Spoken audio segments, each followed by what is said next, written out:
Un casale di campagna nel San Donatese trasformato in gigantesco magazzino dell'eroina, dove ogni giorno chili e chili di droga venivano stipati e suddivisi in dosi più piccole destinate a inondare tutto il nord Italia.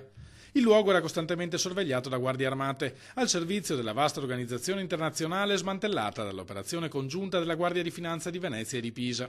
Dalle prime ore del mattino, 80 finanzieri hanno arrestato e portato in carcere 9 albanesi, presunti membri dell'associazione a delinquere finalizzata al traffico di stupefacenti. Altri 2 albanesi e un italiano sono stati colpiti da provvedimenti cautelari. 10 le perquisizioni in altrettante abitazioni tra Venezia, Milano, Bolzano e la Brianza. L'indagine è stata sviluppata in collaborazione con le procure e le polizie albanesi e macedoni. I membri della banda spacciavano gigantesche quantità di eroina in Italia finanziandosi con lo smercio di volumi più piccoli di cocaina. L'organizzazione aveva creato una rete di distribuzione in Toscana, Lombardia, Liguria, Puglia, Emilia-Romagna e Trentino Alto Adige.